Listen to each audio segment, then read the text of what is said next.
It's 2 o'clock, and I'd like to welcome everyone to this afternoon's Literacy and Basic Skills Math Anxiety webinar. I'm going to turn it to our session moderator, Summer Burton from Literacy Link South Central, to welcome you. Go ahead, Summer. Good afternoon, everyone. As Sarah said, my name is Summer Burton, and I'm with Literacy Link South Central. Today, I am very pleased to act as your moderator for our webinar, Dealing with Math Anxiety.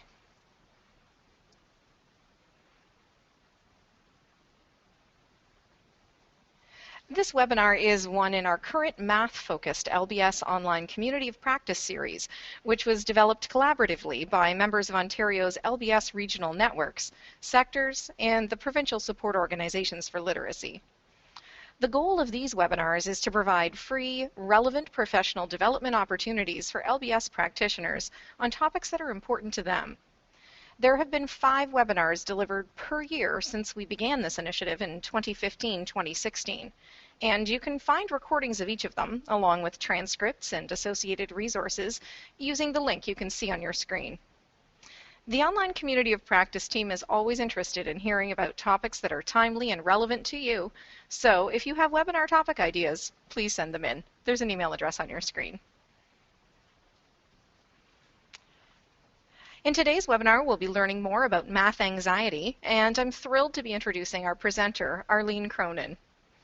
After a successful 30-year career in the college system, Arlene now works for the College Sector Committee for Adult Upgrading as the Program Director for ACE Distance Delivery.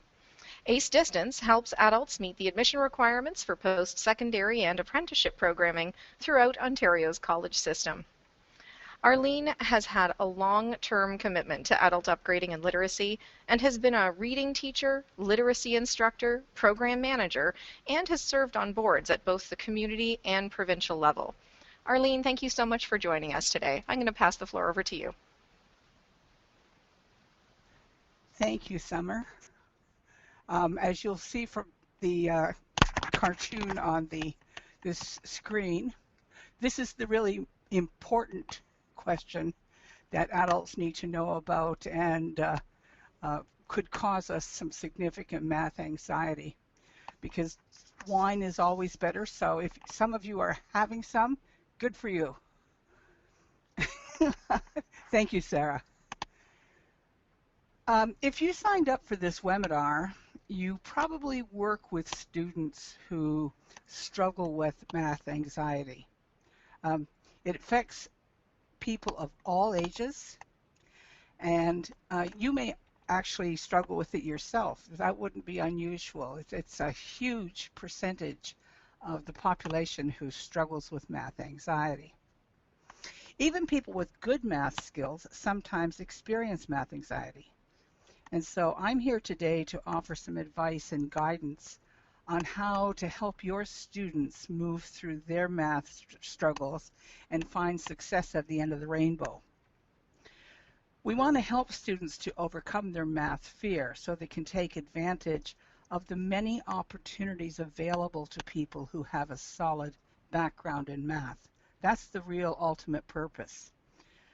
Math anxiety shows itself in both physical and I should move on to the next screen. Thank you. Math anxiety shows itself in both physical and psychological ways. Some people experience stress or panic when they have to solve a math problem. Others draw a mental blank on what they need to do and how they should be proceeding to move forward to find an answer. And some students find they can't remember information they knew 5 minutes before they started doing a math problem. Like, for example, it's not uncommon for a student to forget the order of operations. And so something quite basic can all of a sudden just seem irretrievable.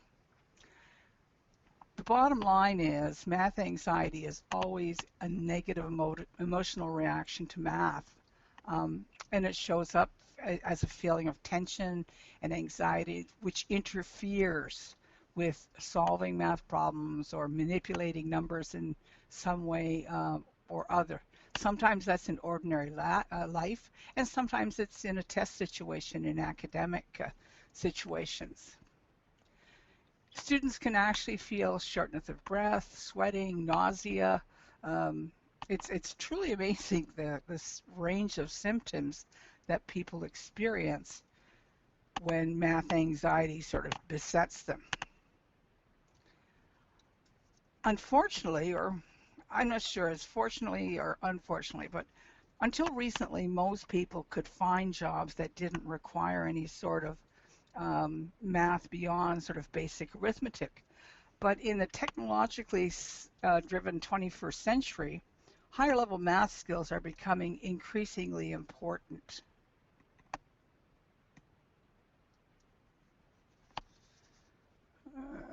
Yeah, one more.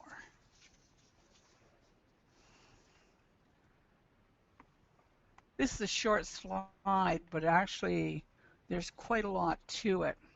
There are a handful of math myths that people frequently buy into, which I don't know whether it helps them to um, explain to themselves why they can't do math or why they think they can't do math. But they're really myths that have grown up around a fear of math. You've probably heard many of them from students. My phone is ringing, so I'm just going to ignore that. So tune it out in the background, please. You've probably heard many of them, and so have your students.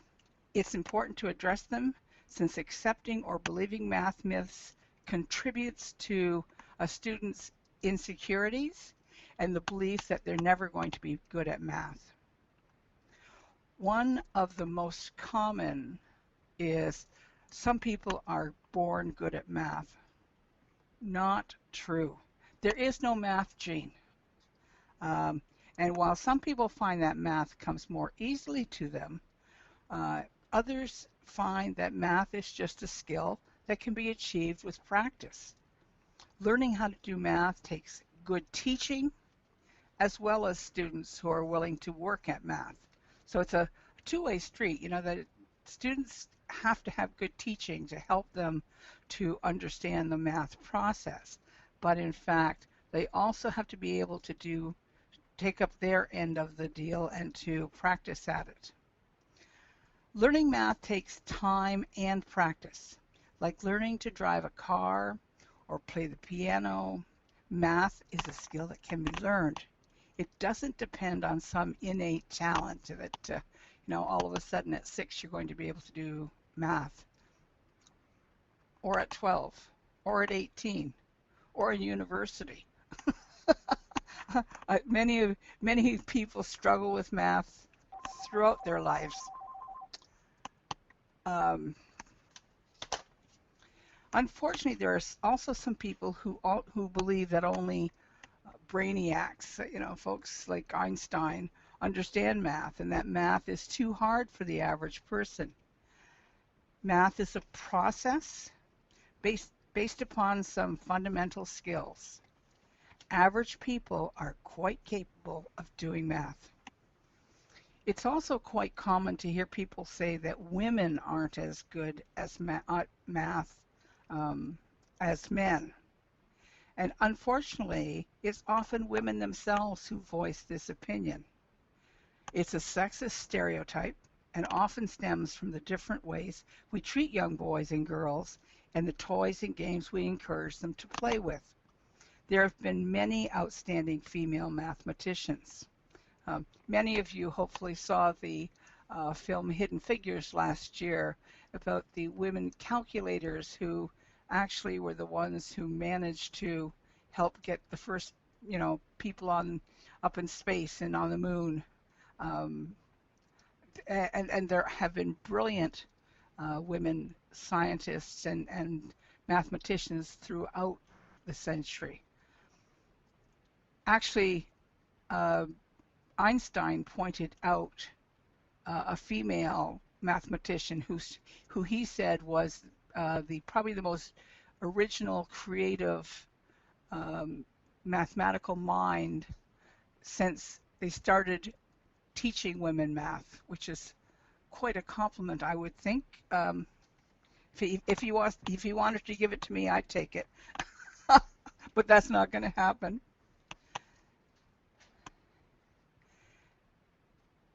If you have brothers, think about the toys you played with as a little girl, or if you're a man, think about the toys you played with as a little boy. I would bet that very few of the women had a Lego set or an erector set or played with games and toys that encouraged mathematical type thinking. They tended to be way more passive in terms of dolls and coloring books and paper dolls, that sort of thing. So it's not surprising that there's a difference, or there can be a difference, but it's not because of anything inherently different about men and women's brains. Many people also believe that math requires logic only, not creativity. And that's absolutely not true. Doing math requires much more than just calculations in order to get the quote-unquote right answer. In fact, many creative fields rely on math. A few examples from daily living include stretching your budget through creative menu planning and calculating how best to manage your grocery money. And we see this with many of our learners, particularly those from lesser income, that they're trying to feed their family as healthily as possible on very restricted budgets. And so if that's not creative, figuring out how to balance the calories, the nutrition, and what's fresh and what's in stock, and how to put that together to feed a family, I don't know what is. When a cook doubles a recipe or reduces it to serve only one or two people, math is used for a creative purpose. And whether a person does personal sewing or as a fashion designer, math is used to determine the amount and cost of materials required to make a garment. For example, who would think that math is a crucial element of fashion design? But it is. It's used to measure sample garments for fitting, as well as to keep sizes consistent between, from an 8 to a 10 to a 12 to a 14. An understanding of geometry is needed when mapping a two-dimensional pattern that has to be designed to fit on a three-dimensional body.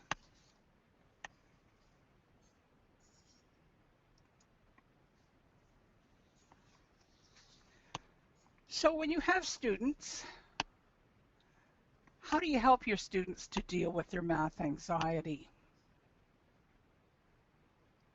First of all, teach them to recognize their math anxiety and decide they want to work on it.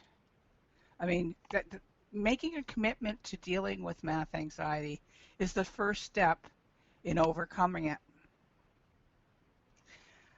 A positive attitude makes it easier to avoid worry and negative thinking.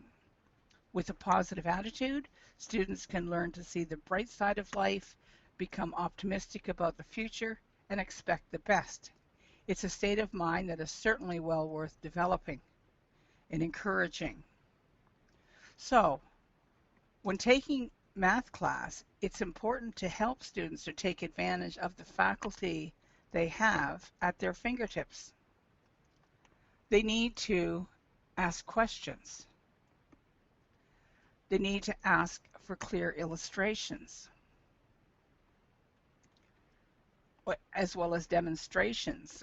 Now there's more and more interactive math that, in addition to putting things on a two-dimensional chalkboard, that there are 3D tools that can be used to help students to visualize what's happening in the math process. There are also simulations of the content, and we encourage you to help students to stay on it until they feel comfortable to move on. You know, don't let them settle for anything less during instruction. Unless they feel comfortable, don't rush forward. It's important that students practice. Math is made up of rules, processes, and procedures. So when a bit of practice is done every day, the processes become very clear. It's a lot like cooking. We must add the right ingredients at just the right time and in the right order.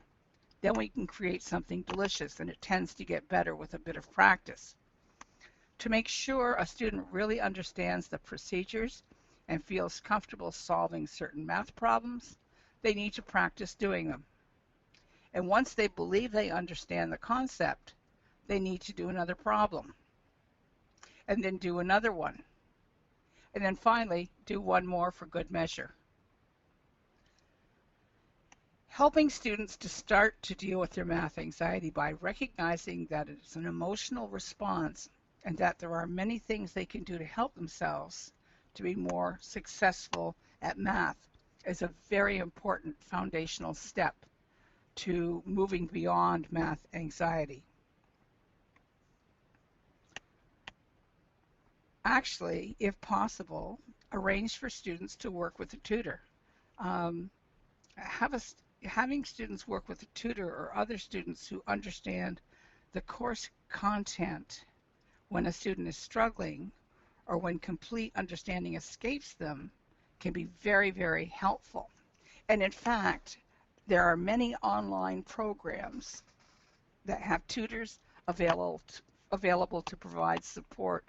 Um, some from the best schools in the country. When I get to the resources section, um, Khan Academy is available 24/7.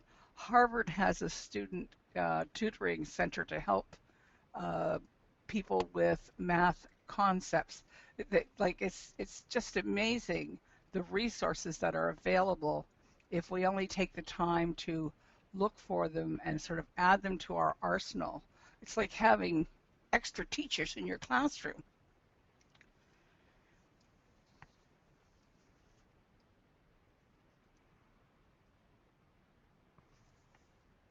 When studying and doing math, did I put this on another slide? Let me just look.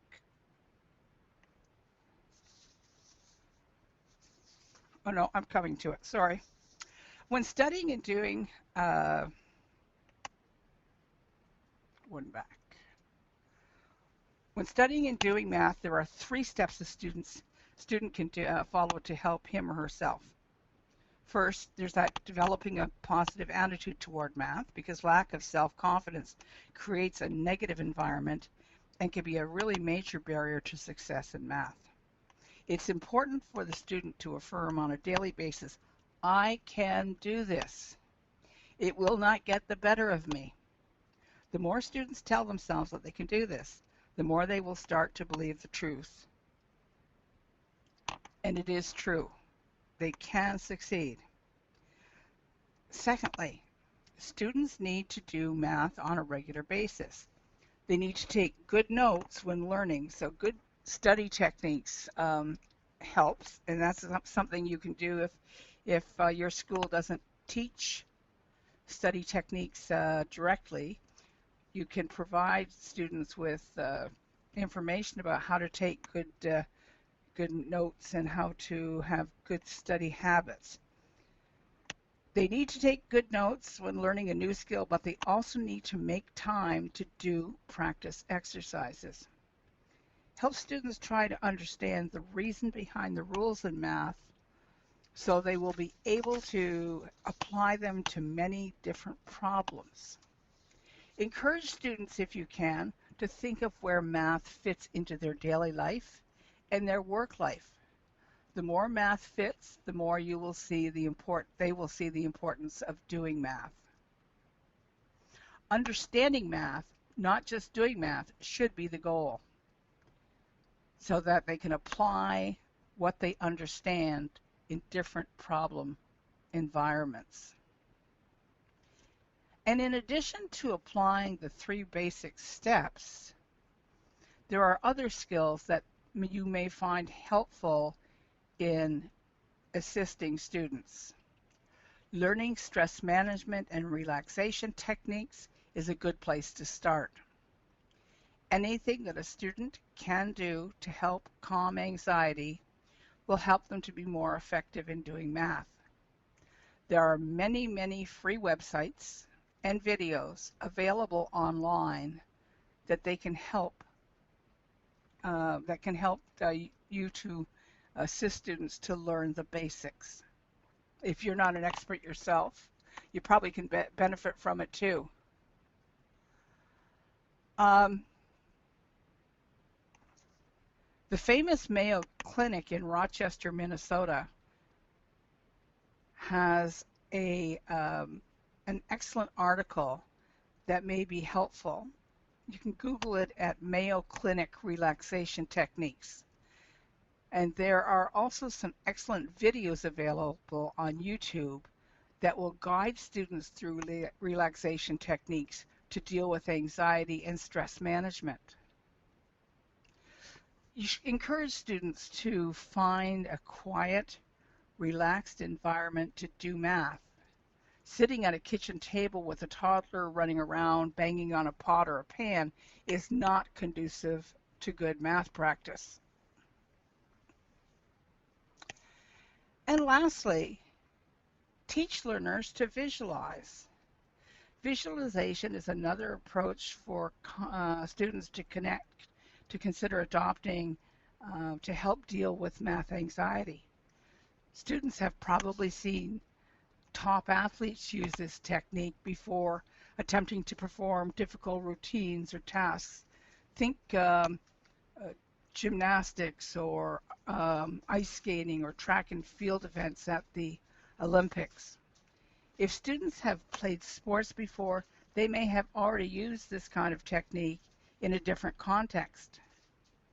Ask a student to see herself or himself succeeding and imagine being relaxed when doing math. There are excellent video resources that can help master visualization.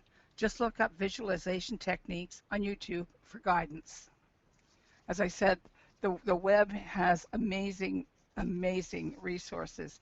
People are so keen to share what they've learned or share what they know, that it's just astonishing the volume of resources that are there at your fingertips. It's a question of deciding, do you want to see if the student is interested in something, because you can find a video on a topic that's like 3 or 5 minutes long, and this just sort of gives you a high-level overview, and then you can find an hour-long video that gives, knuckles and bolts and nuts and bolts teaching and instruction in the details of a topic. So it's up to you to control how much you really want the student to, and how much the student wants access. Some strategies for math success. This seems like a dry little list, but actually it's quite helpful. And I say that because we have applied this in our numeracy support, which is a support course that we offer for students who are not quite ready for prime time. They may be really rusty with their math, or just have forgotten chunks of things that they learned in the past. And so when we built the course, we discovered that a lot of students had actually never been taught a critical thinking methodology for problem solving, particularly. And that made a huge difference. Once we started the course off, and that was the first thing we taught, was here's the methodology, and then we built the course around that methodology. So they have to do all of the steps in the critical thinking process. So by the time they finish 40 hours, it's pretty stuck in their head, and they're not going to forget how to tackle math problems. To succeed at math, it's important to start by applying good test-taking techniques, and one of those is doing the easiest problems first. When a student does the easiest problem first, it gets them started and builds some math confidence. They know they're not going to get a zero because they've answered at least one question, and hopefully that as they tackle it, they ease up and they relax a bit, because once they have some questions completed, the students will begin to chill out a bit and before moving on to more challenging questions. Also, when doing math, it's important that a student read all of the material they are given. They also need to not just read it, they need to identify the information they've been given and make notes. If an assignment includes examples, it is important not to just look at them, but actually work through the steps in the examples. And I think actually one of the things I did not put here, but I could have, I found a quite funny cartoon that with two adults sort of sitting there, and one says to the teacher, "So would you go over step 3 again, sir?" And that one on the blackboard says, "Take a leap of faith." And I don't know about you, but I had a number of teachers who tried to teach me math by sort of saying, take a leap of faith, because there was always sort of one critical component that I didn't get, and they didn't seem to be able to figure out a way to explain. And so I just kept coming back to it in terms of, no, got to try again because I still don't get it. So it's important that students read all the material they're given and make their notes. They actually need to work through the steps of the examples so they understand them. And if they're uncertain about it, they can ask the teacher by identifying exactly where they are unclear. And that's an important step too, providing that kind of feedback to a teacher in terms of, okay, I get the first part, I get the second part, I get the third part. This is where it bogs down, I don't get it. That may help the teacher to zero in on what the issue is and figure out what needs to be taught in order to help them move on. When working through problems, it's important to write things down. Don't just review or highlight information. The physical act of writing things down helps many students to remember information. And again, I keep saying, be sure to do any practice exercises, because repetition helps reinforce new concepts. Many students struggle with word problems, as I'm sure you've seen, but following a routine can help. They need to begin by being methodical when doing word problems. That means reading the problem itself. The part we forget again is read it again and ask yourself, what information have I been given? And write that down. Then ask yourself, what is the question that I need to answer? If you don't know the question you need to answer, how will you know if you got it? If a drawing or diagram might help to understand the information, then make a drawing and label it with the information provided in the problem. It will also sometimes help you to visualize what you need to do to get the answer. You can also label any unknown quantities on your drawing, and sometimes a basic drawing can help you to see what you need to do.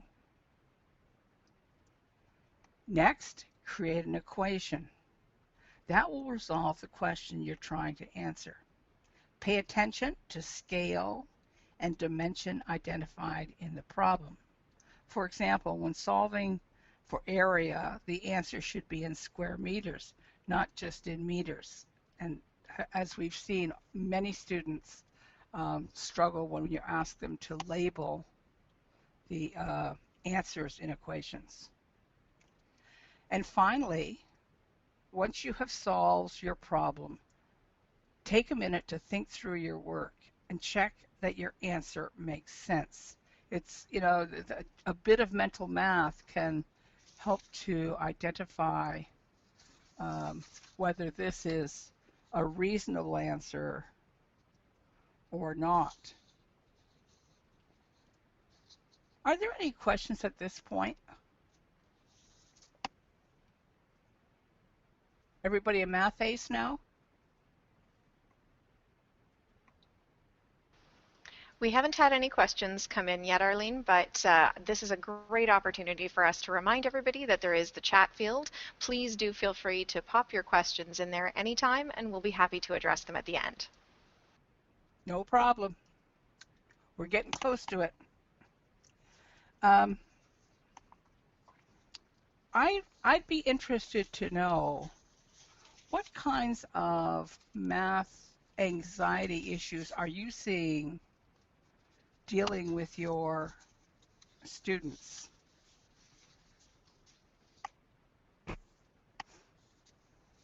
How many of you would admit I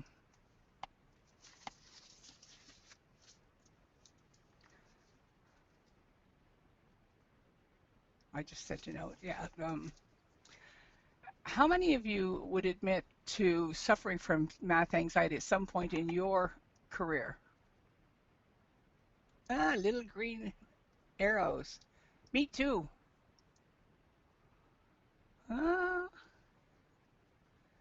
Okay. Do you still struggle with it?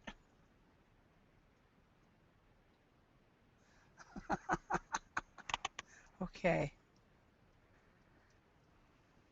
Thank you for that honesty.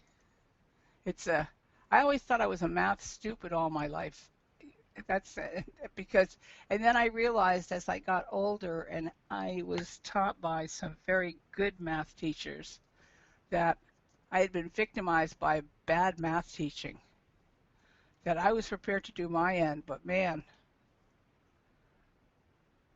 oh, look at the answers here. Panic attacks, mental blockages, struggle seeming to struggle applying a formula, missing pieces and panicking. Wow. Oh, totally shut down. Students have a fear of algebra because of the stigma attached to mixing numbers and letters. Isn't that interesting? Mike, that's a very interesting point. The fact that you're mixing numbers and letters and students feel intimidated by that, and yet once you explain to them that the letters are just substituting for something else, there's a lot of relief on the part of students. The attitude, I can't do it.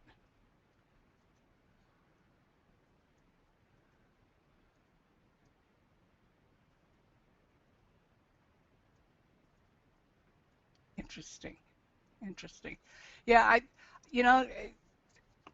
all the literature tells you that the really important thing is consistency in terms of practice, practice, practice. If you don't sort of consistently keep at it, then students quickly lose confidence.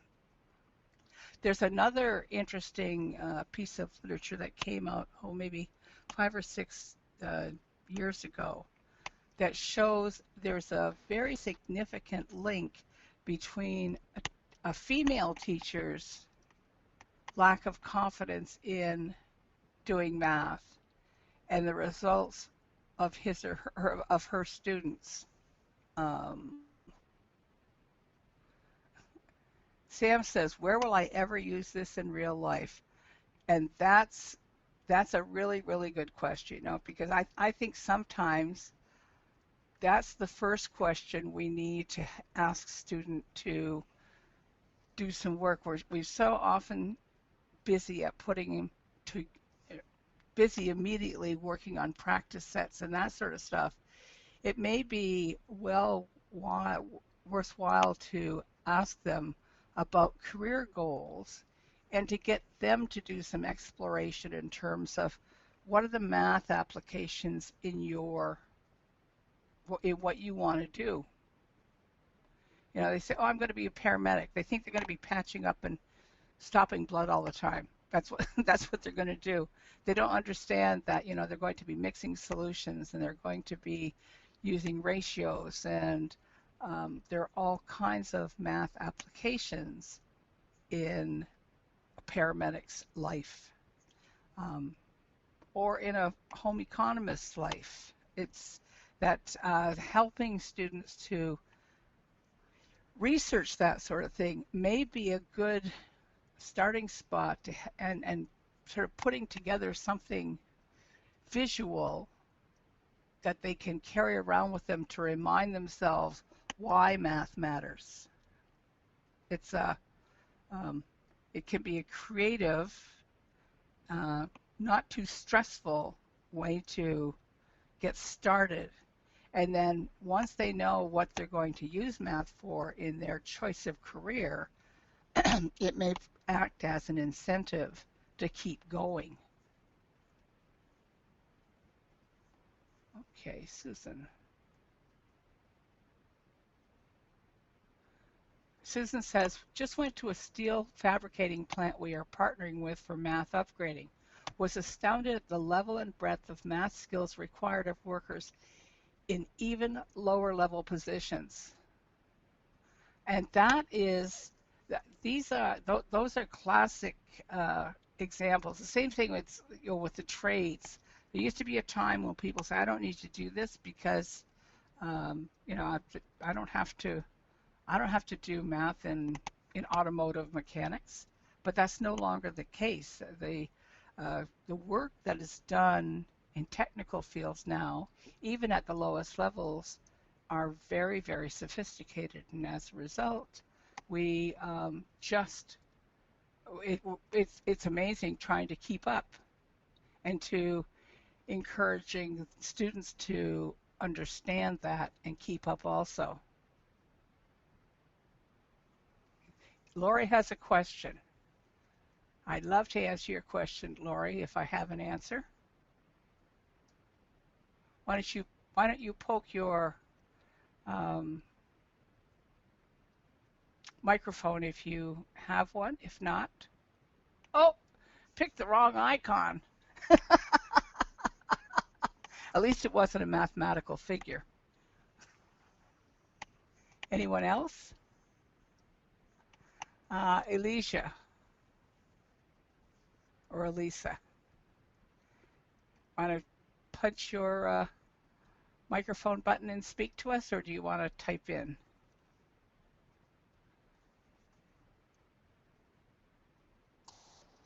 There we go. Now I'm active. Hi, everybody. My name's Elisa, and I'm with GLA, and I live in London, Ontario. And I just have I hope everybody can hear me. I saw some applause there. Oh, excellent. So,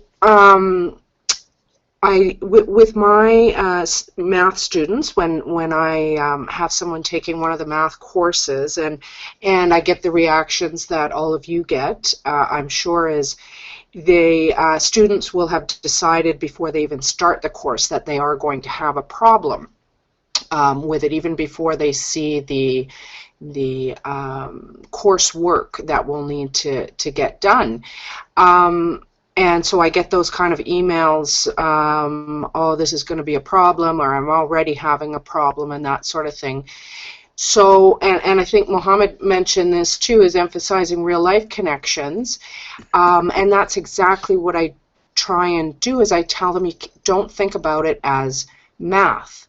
If they're working on fractions, I say, you can convert it into something you can relate to, and most people can relate to money very well, or something that of interest in their own life. And I found that if I try and change people's mindsets away from that four-letter word of math into something else, then they relax, for one thing, and then their mind opens up. Again, because I think they feel like they're going to have more success if they don't consider it math, if they're considering it money. Is it within the, like with fractions and that sort of thing. Just think of it as money, or, your favorite flavor of pie, whatever that situation is. So to try and put it in terms of something that they enjoy, as opposed to, yes, that four-letter word math. Thanks, everybody. That's a really good point. Alicia, I thought your hand was up. Am I wrong? No, yeah, I'm good for talking. I'm all done. Okay. It's all yours. No problem. Back to me, huh? Okay. Anybody else? Nope, doesn't look like it. Then let me move on to the next. Somebody asked a question on the chat, was I going to have any resources? As a matter of fact, I am. So, and actually, I would encourage you, there are some additional ones on YouTube that I've downloaded in the last couple hours that I'll make sure that we get out to you also. But this first is the female teacher's math anxiety affects girls' math achievement. If you're interested in the background of who has math anxiety and how to guard against it, who's got it. Actually, Wiki has quite a good math anxiety piece on Wikipedia, and this last one here is who's afraid of math, what is math anxiety, and what you can do about it. And these are all print resources. This is a nice article on overcoming math problems and solving test anxiety, and how to reduce math anxiety. And here's some strategies for reducing math anxiety. These are all nice short articles that you can sort of just dial up on YouTube and then take a look at. If you are looking for some resources in terms of Solano Community College, that's spelled S-O-L-A-N-O, has a math and sciences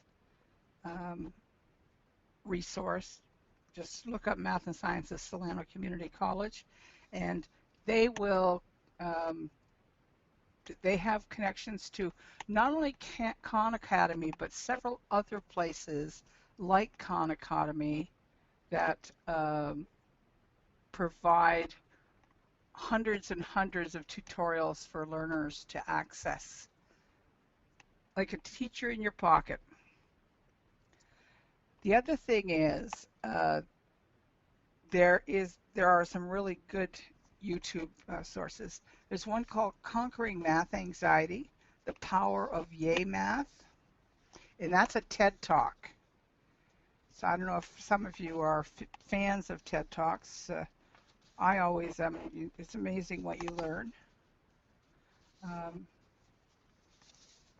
then there's some basic math anxiety ones on YouTube, and how to deal with math anxiety on YouTube. So I would encourage you to look at YouTube, look at relaxation techniques, visualization techniques,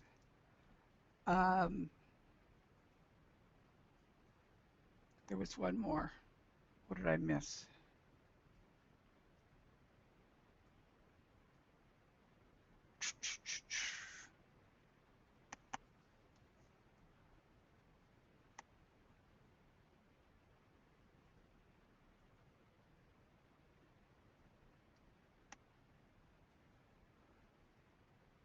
Yeah, and oh yeah, and then relaxation, visualization. Oh my God, how easily my mind is going these days.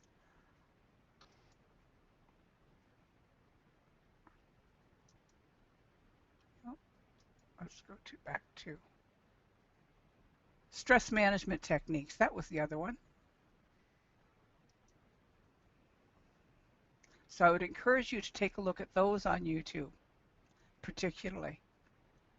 There are really excellent short resources in print copy, but for teaching students about techniques which you may or may not be familiar with yourself, it's really really useful to have the experts of YouTube there to sort of help you along.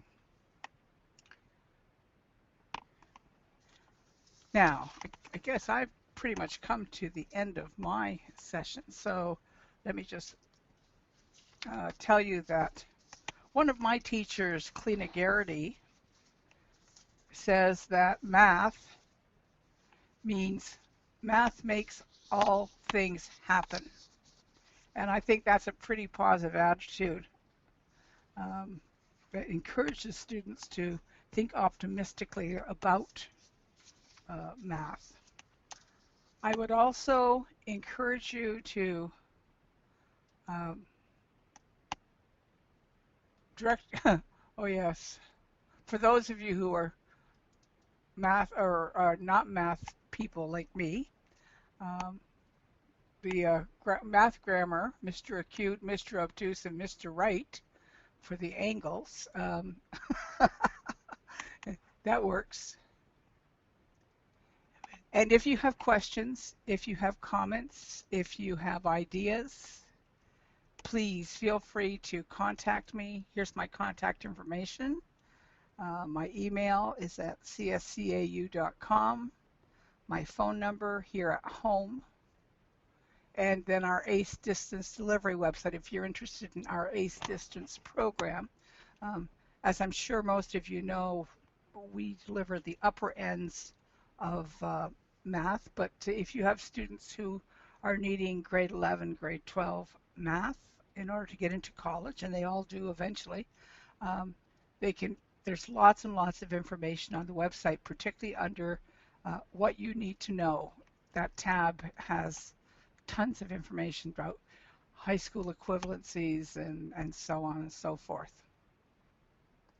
And we hope you'll tune in for the rest of our Ontario Community of Practice Maths seminar, because we think this is a topic that's very hot with teachers right now.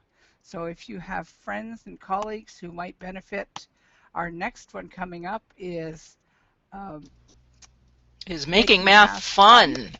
I know, and that's with my brilliant boss, Barb Glass, who's going to be part of that seminar. So please join us in a month and make math fun, since I just terrified you.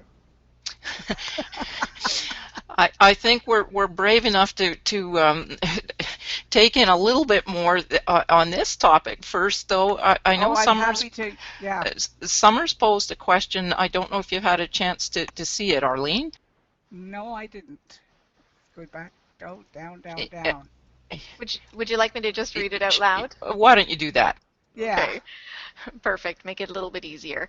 So, Arlene, you mentioned relaxation exercises earlier. I was wondering if you had a recommendation for exercises that are appropriate for an LBS classroom. Oh.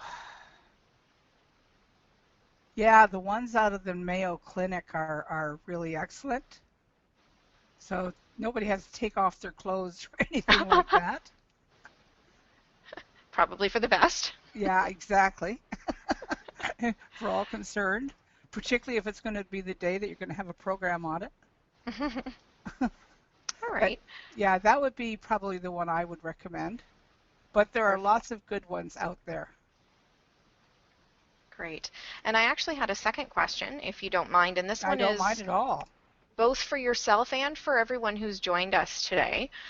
Your suggestion about having students read all of the material and then make notes about it, I thought that was a really great example of document use combined with numeracy. I'm wondering if anybody has some good examples of either curriculum or task-based activities that combine those two techniques that they could share with the group. Oh, that's interesting. Anybody? I can No. see there's lots of good sharing here in the text chat, so we'll let people continue to put up their thoughts here. Okay, so Robert says he's doing a lesson on RESPs soon, and that's a great one because, as we know, our students really do want the best for their kids, so that's a good motivator. We have all sorts of time to engage here in text and in conversation. I do know that some of you will have to move away from the webinar to go back to your class or other work. Arlene, if it's okay, I'm going to put up our webinar evaluation screen. It doesn't mean we're Yes. leaving, but I want people to know that we'd appreciate very much their feedback, and there is an incentive if you complete the webinar evaluation. So I'd encourage you to read to the end of it too. I see Maggie put the Mayo Clinic site for relaxation techniques up in the chat box. And and Andy says, my niece tells me that math stands for mental abuse to humans. Uh,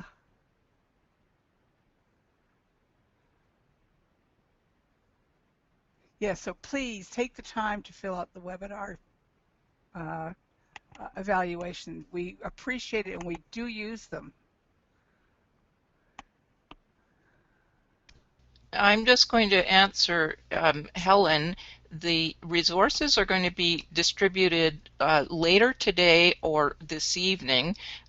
To avoid spamming inboxes, we're now using an email circulation program, and I know it sends out the messages a little bit more slowly than when I used to send them to groups. So do know it's coming. You will get the presentation, and I'm going to be looking for any additional resources in the text chat too. I know that Arlene, you mentioned you might have some additional resource links to recommend, and I'll if you send would those like, on to you. okay, and do you want me to wait for those later today, or shall I not promise to send resources quite so No, quickly? you can do that. Okay, thank you. So please keep questions and comments coming in. We're still interested in hearing from anyone who has any more feedback. Ooh. A Silver says, I have learners who don't or can't read and not at the level of the questions or write notes. Making notes make taking notes very hard for them. Any suggestions? For those of you who work with the lowest level learners. Are there hands-on learners who have found ways to manipulate objects, perhaps? I would think that that's one of them. I mean, as I was reading about three-dimensional sort of math objects to show people, it seems to me that that's a growing trend in what we would call elementary math.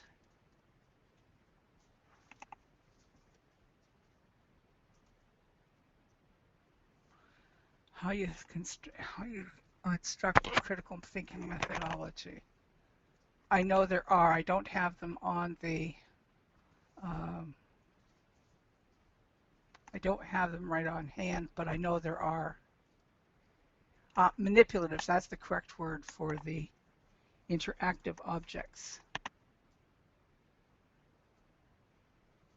Kathy says fraction circles are available at Scholar's Choice, which are very helpful. Wayne says learners can make their own videos as notes.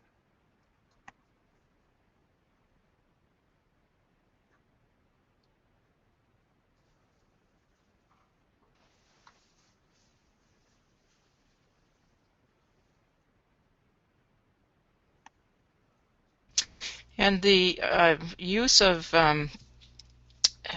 YouTube and of mobile devices that allow people to make videos is certainly becoming more widespread. I know not all learners have access to it, but for A Silver, perhaps that's an option that you might experiment with for those who really can't read. The other thing is podcasts, even if they're just used internally, a decent recording microphone is less than $100 that you could use in the site, and you could encourage students to create their own podcasts on various topics. And so it may be explaining some of the math things that they've done. Just an aside, Mary Ellen, yes, the resources are sent to the same email with which registrants registered for the webinar. Julie Sigrist in Cambridge says, I use base 10 blue cubes. I also use D6, D10 Dungeon and Dragon dice to practice multiplication facts. Students love it.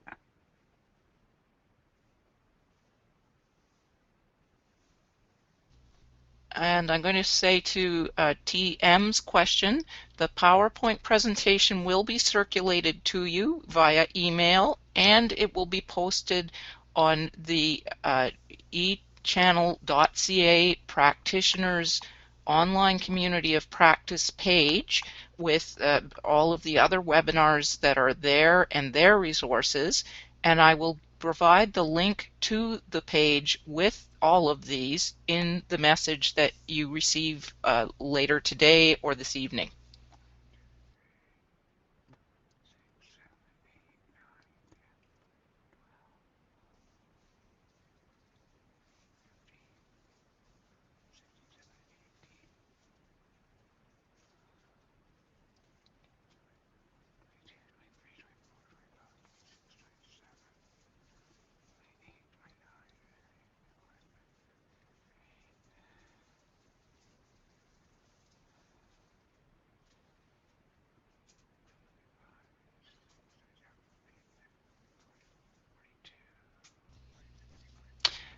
I see that we still have comments and feedback coming in. Are there any other questions for Arlene before I turn it back to Summer to close this afternoon?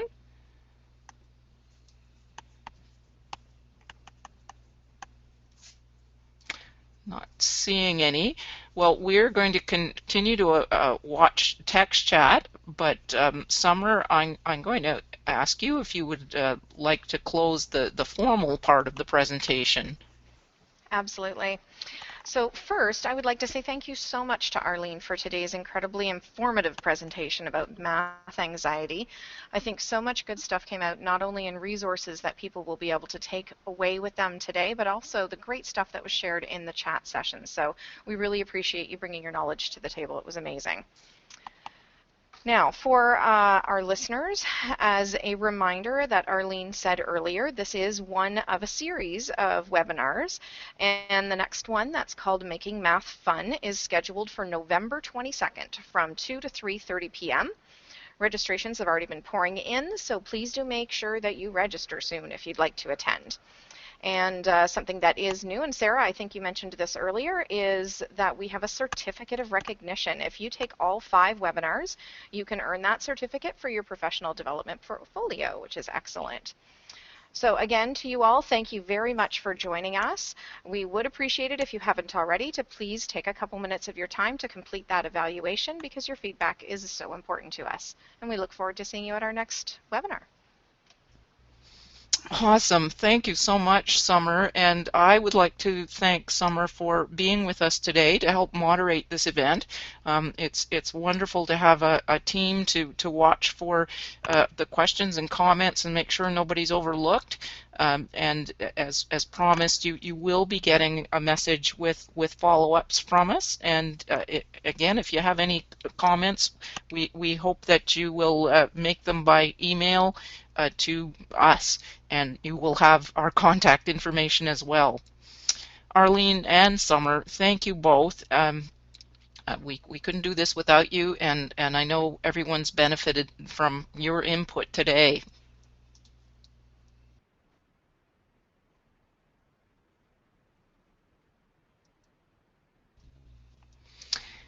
I will stop the recording unless anyone has any last-minute thoughts or questions or comments at this point. Arlene, is there anything you'd like to add? No, just thank you for listening and participating. Thanks so much. We're very grateful. All right, I will pause the recording.